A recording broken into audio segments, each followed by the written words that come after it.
Si vous ne prenez pas de mesures décisives à ce sujet, cela pourrait devenir le regret qui vous hantera pour le reste de votre vie. Je souhaite partager avec vous un sujet qui me tient particulièrement à cœur et que nous avons tous rencontré à un moment ou à un autre de notre vie. De nombreuses personnes ont été piégées dans des emplois qui leur pompaient l'âme. Ils disaient souvent, « Les gens d'ici ne sont pas ma tribu. Cet endroit me pompe la vie. » Pourtant, ils s'y accrochaient, liés par l'illusion de la sécurité. Encore un an, et je passerai à autre chose. Ils se sont promis un refrain qui s'est prolongé pendant de longues années en travaillant pour quelqu'un d'autre. Nous parlons souvent des regrets, comme s'il s'agissait d'un cousin éloigné qui nous rendrait visite un jour.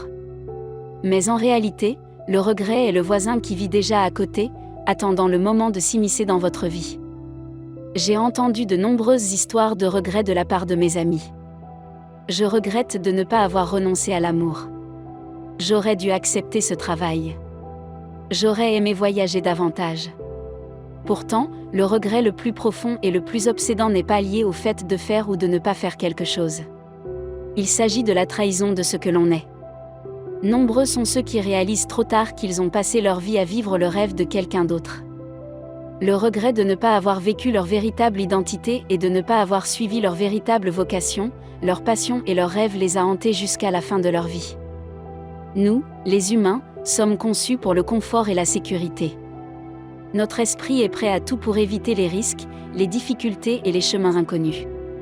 Mais les plus beaux cadeaux de la vie se trouvent souvent de l'autre côté de cette zone de confort. Si vous n'osez jamais sortir de votre confort, pour poursuivre ce qui enflamme votre âme, ce qui aurait pu être se transformera en un fantôme obsédant. Un fantôme qui ne vous effraie pas par son apparence, mais par son message. Mais avec son message, vous auriez pu être bien plus. Permettez-moi de vous raconter l'histoire d'Azmi, qui avait un don naturel pour la peinture.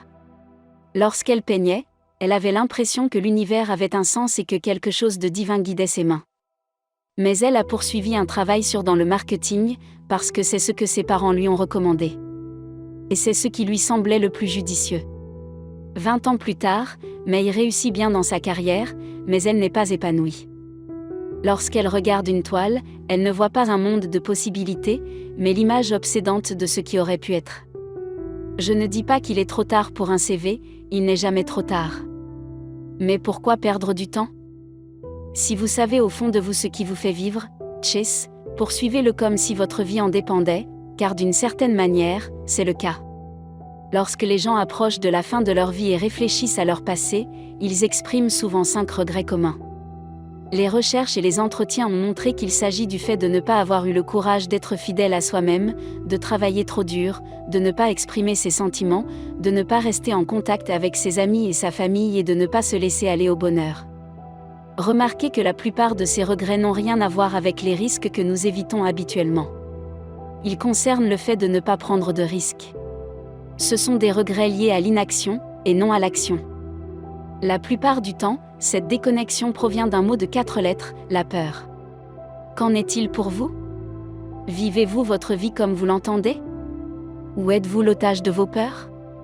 À l'ère des médias sociaux, où tout le monde s'efforce de raconter sa vie pour qu'elle soit parfaite, l'authenticité est en danger. L'authenticité est en danger.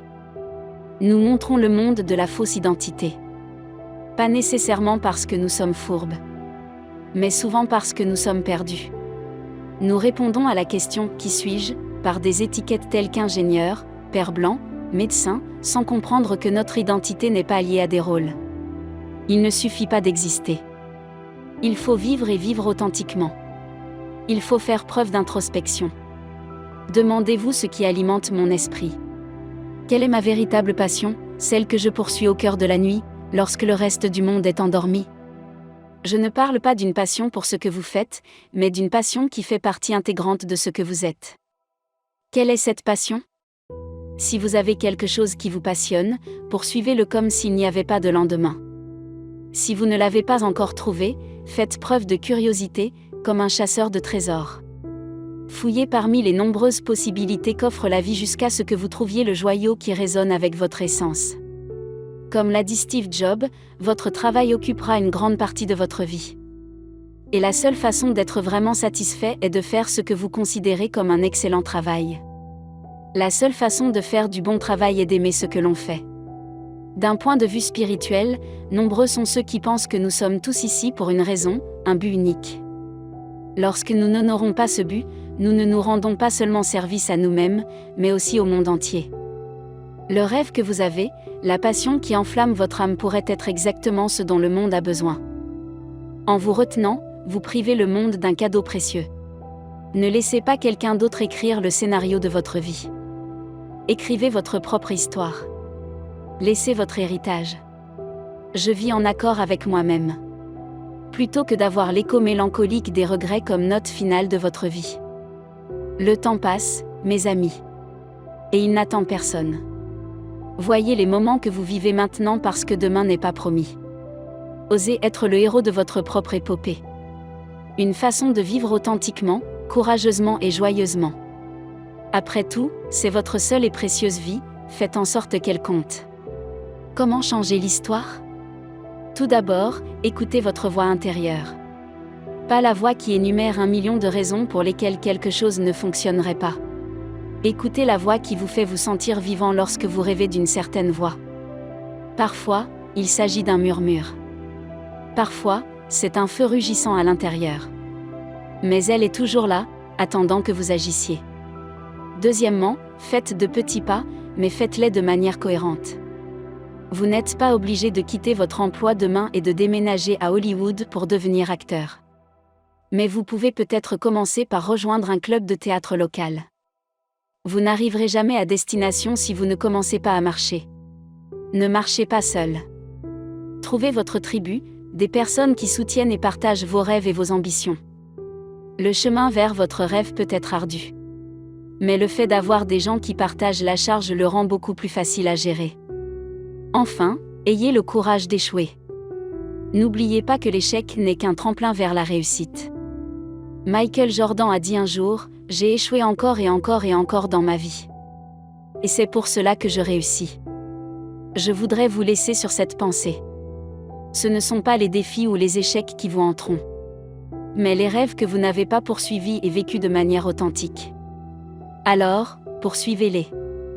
Courez comme le vent, nagez à contre-courant s'il le faut. Mais quoi que vous fassiez, ne restez pas immobile. Votre futur vous remerciera. Et le fantôme obsédant des regrets sera remplacé par une vie de joie, d'épanouissement, et surtout, une vie authentique. J'aimerais savoir quelles leçons vous avez tirées de vos expériences passées et sur quoi vous vous concentrez actuellement. Merci de faire partie de la famille des pépites de sagesse. Je m'engage à vous offrir le meilleur contenu possible. Si vous aimez mon contenu, n'hésitez pas à le partager avec vos proches. Je vous souhaite une belle journée.